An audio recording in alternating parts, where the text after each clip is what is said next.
बस एक सवाल आपसे इस पे करना चाहूंगी। देखिए, आपने सीएम फेस तो और स्टेट्स के भी अनाउंस किए थे। कर्नल कोडियाल अभी बीजेपी में है। गुजरात में अभी आपने ईसुदन भाई का नाम अनाउंस किया है। अब हम क्या मान लें कि अगर थोड़ी अच्छे से चली नहीं कि ईसुदन भाई फिर भाजपा पे नहीं पाए जाएंगे 6 महीने के बाद? देखिए,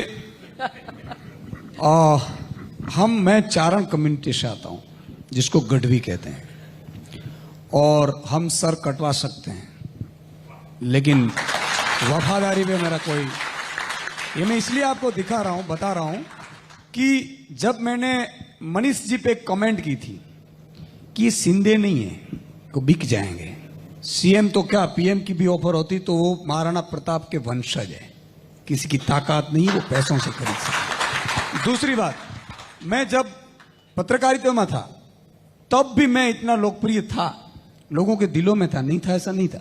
मेरी जब आउटडोर शो होते थे ना, 10-10 हजार लोग सामने बैठे रहते थे, ये मैं आपको बताता हूं। और जब मैंने पत्रकारिता छोड़ी तब ऐसा नहीं था कि आम आदमी पार्टी से ही ऑफर था, दोनों और पार्टी से भी मुझे बताया गया था।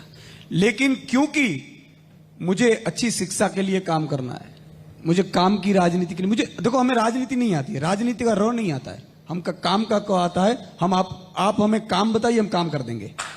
तो अरविंद केजरीवाल जी ने जब मुझे फोन किया कि देखो आप अच्छे लोकप्रिय हैं और आपको अच्छी तरह से आम आदमी ज्वाइन करनी चाहिए, तो मैंने कहा क्यों?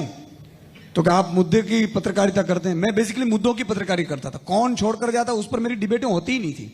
किसानों को क्या मिलने वाला है, क्रॉप इंश्योरेंस मिल रहा है कि नहीं मिल रहा है, पानी मिल रहा है कि नहीं मिल रहा है, दाम मिल रहा है कि नहीं मिल रहा है, आउटसोर्सिंग कर्मचारियों की व्यवस्था हो रही कि नहीं हो रही है, ये मुद्दों की राजनीति थी। गरीब वंचित शोषित को न्याय मिल रहा है कि नहीं मिल रहा है। और तब अरविंद जी ने मुझे यह कहा कि सुदान जी आप यहां आइए। तब भी मुझे दोनों पार्टियां से ऑफर दी।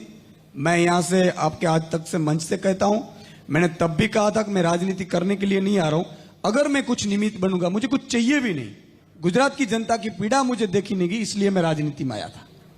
और इसी के वजह से मैं आपको यह आश्वासन भी देता हूं कि कुछ चीजें ईश्वर पे भी भरोसा रखनी चाहिए।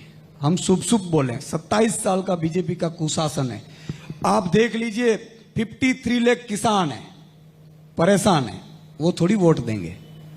इससे आगे 50 लाख बेरोजगार युवा हैं, एक पेपर लीक नहीं हुआ है, 10-10 पेपर लीक हुए और कोई मंत्री गया नहीं है। मैं यहां से गारंटी देता हूं कि अगर किसी की औकात नहीं है हमारी आम आदमी पार्टी में पेपर लीक का सोच सके, और अगर सोच लिया और गलती से भी पहली बार में अगर कुछ लीक किया ना, तो दूसरे दिन का सूरज नहीं उगेगा, वो जेल में होगा, आम आदमी पार्टी का मंत्री भी क्यों होगा। तो ये व्यवस्था के लिए हम राजनीति में आए।